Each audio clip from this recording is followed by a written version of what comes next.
باطل سے دبنے والے اے آسمان نہیں ہم، 100 بار کر چکا ہے تو امتحان ہمارا۔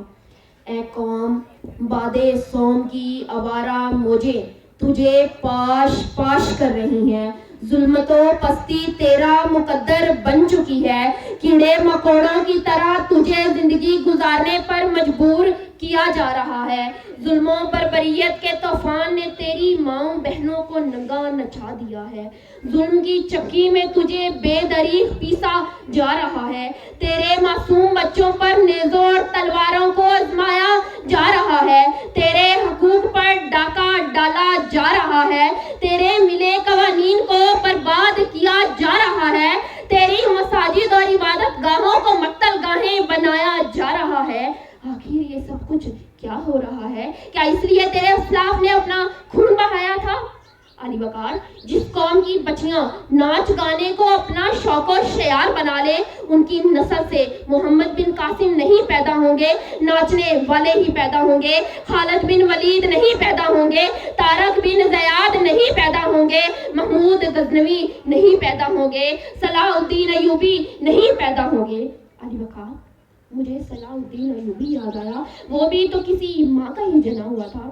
صدر علی وقار، ریجنالڈ کو تو آپ جانتے ہی ہوں گے، وہ ریجنالڈ جس نے مدینہ پر حملہ کیا، وہ ریجنالڈ جس نے حاجیوں کے قافلے پر حملہ کر کے کہا، کہاں ہے تمہارا محمد، بلاؤ اپنے محمد کو۔ فلسطین میں حملہ ہوا، یورپ اپنی پوری طاقت کے ساتھ آیا، ادھر صلاح الدین ایوبی اکیلا لشکر کا مقابلہ کر رہا تھا، یورپ کو شکست دی، چند لوگوں کو بندی بنایا، ان میں 12 بادشاہ بھی تھے، اس میں ایک ریجنالڈ بھی تھا جو پانی کی شدت سے تڑپ رہے تھے۔ صلاح الدین ایوبی نے سب کو پانی پیش کیا، مگر ریجنالڈ کو پانی نہیں دیا۔ ایک بادشاہ نے اپنا پانی ریجنالڈ کو پیش کیا، صلاح الدین ایوبی نے کہا، یہ پانی اسے میں نہیں دے رہا، یہ پانی اسے تو دے رہا ہے، کیونکہ ہمارے اسلام میں اگر کسی کو پانی پلا دیا جائے تو اس پر ہاتھ اٹھانا حرام ہوگا۔ صلاح الدین ایوبی نے کہا، ریجنالڈ میں تمہیں اسلام کی دعوت دیتا ہوں۔ اس نے کہا، میں نہیں قبول کرتا اسلام۔ صلاح الدین ایوبی نے کہا، میں نے 2 دفعہ تیرے قتل کی قسم کھائی تھی، ایک دفعہ تب جب تو مدینہ پر حملہ آور ہوا، دوسری دفعہ تب جب تو نے حاجیوں کے قافلے پر حملہ کر کے کہا، کہاں ہے تمہارا محمد، بلاؤ محمد کو۔ آج محمد کا ادنا غلام آیا ہے۔ صلاح الدین ایوبی نے اپنی تلوار نکالی، اس کا سر اڑایا، سارے بادشاہوں پر کپکپی طاری ہو گئی۔ صلاح الدین ایوبی نے کہا، گھبراؤ نہیں، ہمارے مذہب میں بادشاہوں کے ساتھ بادشاہوں جیسا سلوک کیا جاتا ہے، یہ تو اپنی حدود سے گزر گیا، اس لیے اس کو اس کی سزا ملی۔ تم جتنا تراشو گے اور سوا ہوگا، اسلام وہ پودا ہے جو کاٹو گے تو ہرا ہوگا، ہم مرد مجاہد ہیں مرنے سے نہیں ڈرتے، تلوار کے سائے میں ہر سجدہ ادا ہوگا۔ علی وقار، جس قوم کے نوجوان دین کو چھوڑ کر فحاشی کی زندگی گزارنے لگ جائیں، ان پر وہ جنگ ہمیشہ کے لیے ہار جاتے ہیں۔ اے قوم، آج اپنے ماضی کو یاد کر، اے قوم آج اپنے وقار کو دیکھ، اے قوم اپنے اسلاف کی قربانیوں کو دیکھ، اے قوم اپنے اکابرین کی تاریخ کو دیکھ، اے قوم تیرا مالک کبھی تجھے غزوہ بدر دکھاتا ہے تو کبھی غزوہ حنین لے جاتا ہے، کبھی غزوہ احد لے جاتا ہے تو کبھی کارگل کی زمین پر طوفان دکھاتا ہے، لیکن اے قوم ان تمام کامیابیوں کے باوجود تیرا وجود آج اس پر حملہ ہو رہا ہے۔ تاریخ بتاتی ہے کہ تیرے مقابلے میں کبھی کیسو کسرا آیا تو کبھی شاہ اندلس آیا، کبھی راجہ دہر آیا تو کبھی یہودی عیسائی آئے، لیکن تیرا مقابلہ جب بھی کسی جابر اور سرکش پارٹی سے ہوا، اس نے ہمیشہ تیرے خون کے ساتھ ہولی کھیلی، جس نے تیری عبادت گاہ تیری مسجد کو شہید کیا، جس نے تیرے دامن کو تار تار کیا، جس نے تجھے بے ہوشی والا انجیکشن لگا کر خواب غفلت میں سلا دیا، جس نے تیرے معصوم نونہالوں کی گردن کو جھکا دیا۔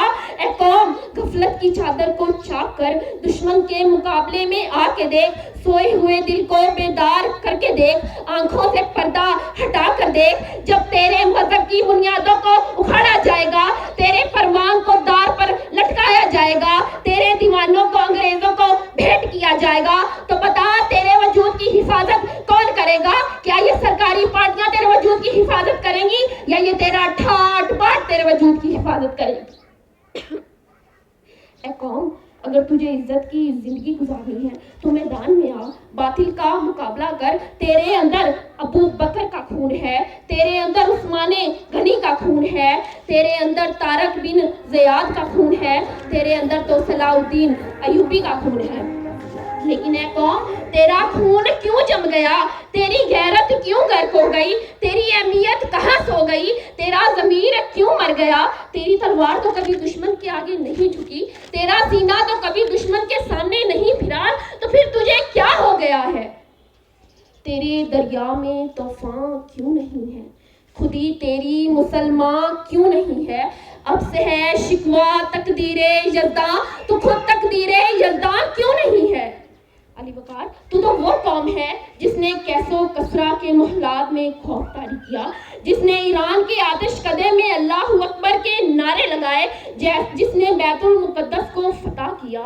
علی وقار، جس قوم کے نوجوان بیدار ہو جائیں، اس قوم کو کوئی شکست نہیں دے سکتا۔ اے قوم، آنکھیں کھول، ہوش میں آ، طارق بن زیاد بن، عمر بن، صلاح الدین ایوبی بن۔ تپش سورج سے لو اور آسمان سے بجلیاں چھینو، کفر کے آشیاں پر بجلی برسانے کا وقت آیا۔ بھڑک اٹھے ہیں پھر سے آتش نمرود کے شعلے، کہ انہیں پھر جذبہ ابراہیم دکھانے کا وقت آیا۔ اٹھو صلاح الدین ایوبی کے فرزندوں، کہ اس غازی کے افسانے کو دہرانے کا وقت آیا۔ جوانان وطن اٹھو، کفن بردوش ہو جاؤ، جہاد فی سبیل اللہ کر جانے کا وقت آیا۔ غلامان محمد کو سدا بیدار رہنا ہے، ابھی ختم نبوت پر ہوشیار رہنا ہے، ابھی ہے معرکے باقی ہمیں تیار رہنا ہے، غلامان محمد کو ہمیشہ بیدار رہنا۔ شکریہ۔